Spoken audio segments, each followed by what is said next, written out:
What's up, guys? Welcome back to my channel, and if you're new here, I hope you stay. So lately I've been seeing a lot of people who lack social etiquette. They make comments and ask questions that are so cringe worthy.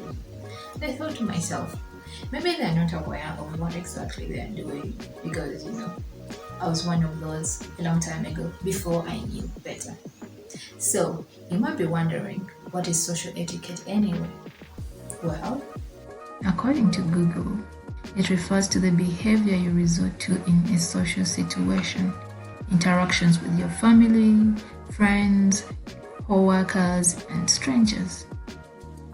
We are expected to follow social rules in order to coexist and live in harmony. Now that we have come up to speed with what social etiquette is, here are a few rules we can put in place to help us practice better social etiquette.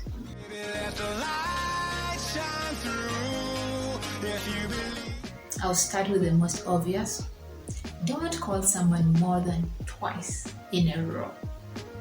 Like, if I didn't pick the first time, it's because I wasn't able to pick.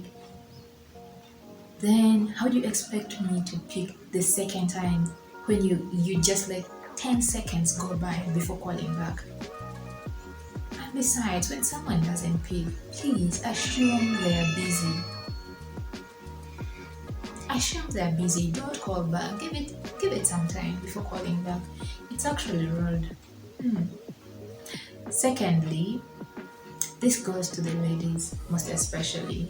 When someone offers to take you out, whether a gentleman or not, please refrain from ordering the most expensive thing on the menu or the most expensive drink. That is so rude.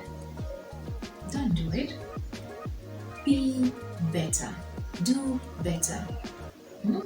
And it's better to order for something you've ever tried before, so that you don't end up embarrassing yourself, if you know what I mean. You might order the most expensive thing, they bring it on the table, and it's not tasty, or it's so spicy, you end up having 2 or 3 forks of it, then you leave it on the table because you can't contain it. And whose fault is that? That is wasting someone's money. That is so rude. Please refrain from doing that. Pay back people's money. When you borrow money, pay it back with the same enthusiasm you got it. I'll give you an example. We lent someone money in a state of emergency. It was a matter of life and death. And yes, it was able to save a life and all that. They got out of the emergency state, they got better, they got back home, and of course they didn't pay back the money in a timely manner as we had agreed, but that was not the point. What stunned me was the fact that when they got the money, they called not to say where can we send the money, where can we deposit the money, but they called to say this. They were like, "Hi, so I've got your money. Do you need it now, or should I continue using it?" Like, who does that? Who does that?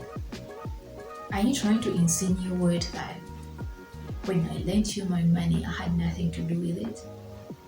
That is so rude. Please refrain from doing that, because believe you me, the next time they have a state of emergency, I don't think I'll be in the mood to help out in case they need help. Simply because they've shown me that I am not a priority at all. Please don't do that. Don't.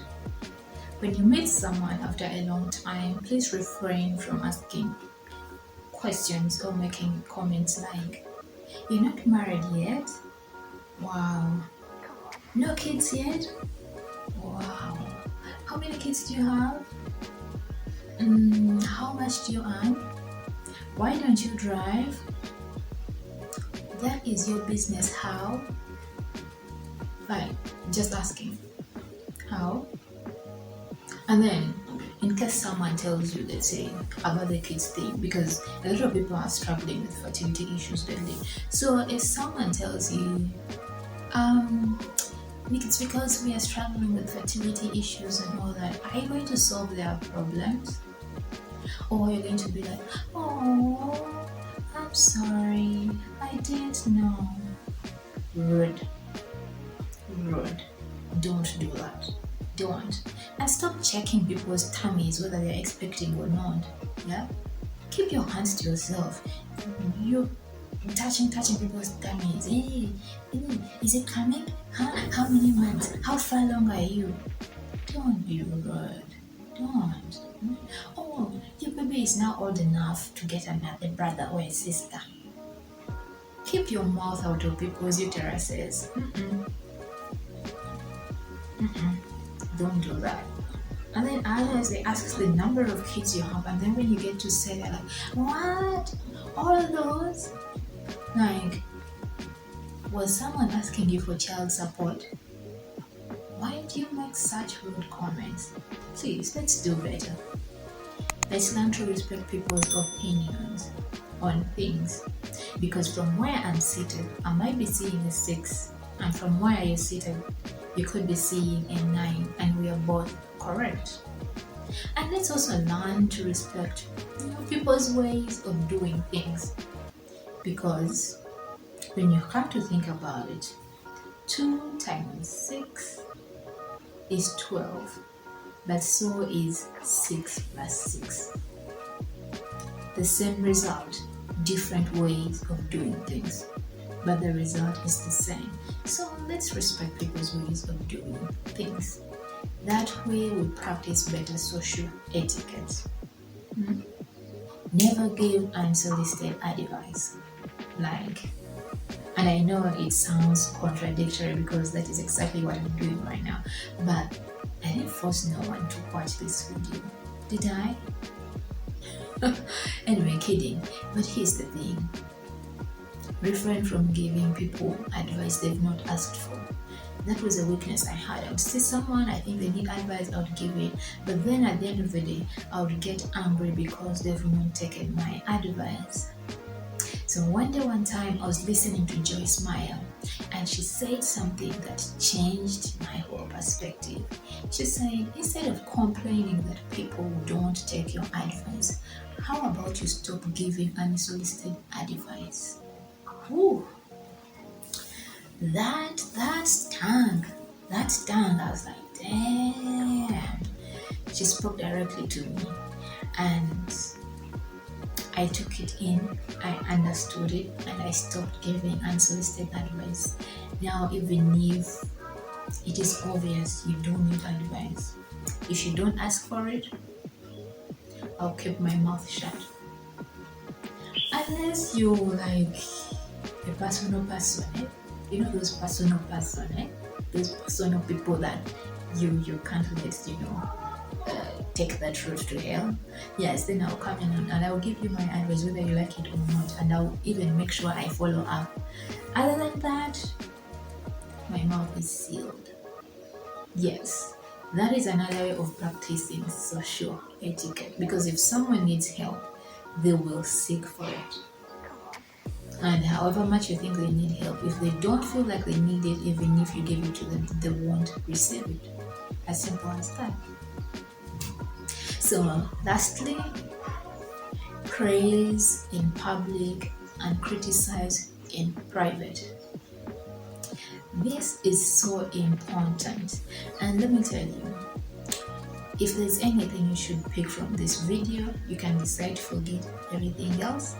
If there's anything you should pick from this video, praise in public and criticize in private. Because you don't know what public criticism does to people. It damages people's egos. Yeah, it is like so disrespectful. It breeds disrespect. If you get to criticize someone in front of others, not everyone is I don't know how to say it, but it breeds disrespect. And yes, you get to damage people's egos. Wait, do women have egos? I think egos are for men and self-esteem is for ladies. I stand to be corrected. But yeah, You can easily, you can easily lower someone's self-esteem when you criticize them in public. So in case someone does something you don't appreciate, or if in case they do something wrong, please endeavor to caution them in private. That way they get to learn better. Don't do it in public. That is so rude. You make people feel small. You can literally damage people for good in that they don't even get the courage to speak in public yet again. So let's be better people. Let's practice better social etiquette. Using these few rules. I know there's more, but yeah, these are the ones I could think about as for now. Otherwise, thank you so much for watching, and let me know in the comment section below if there's anything that you think people should practice to practice better social etiquette. Otherwise, I'll see you in the next one. Ciao!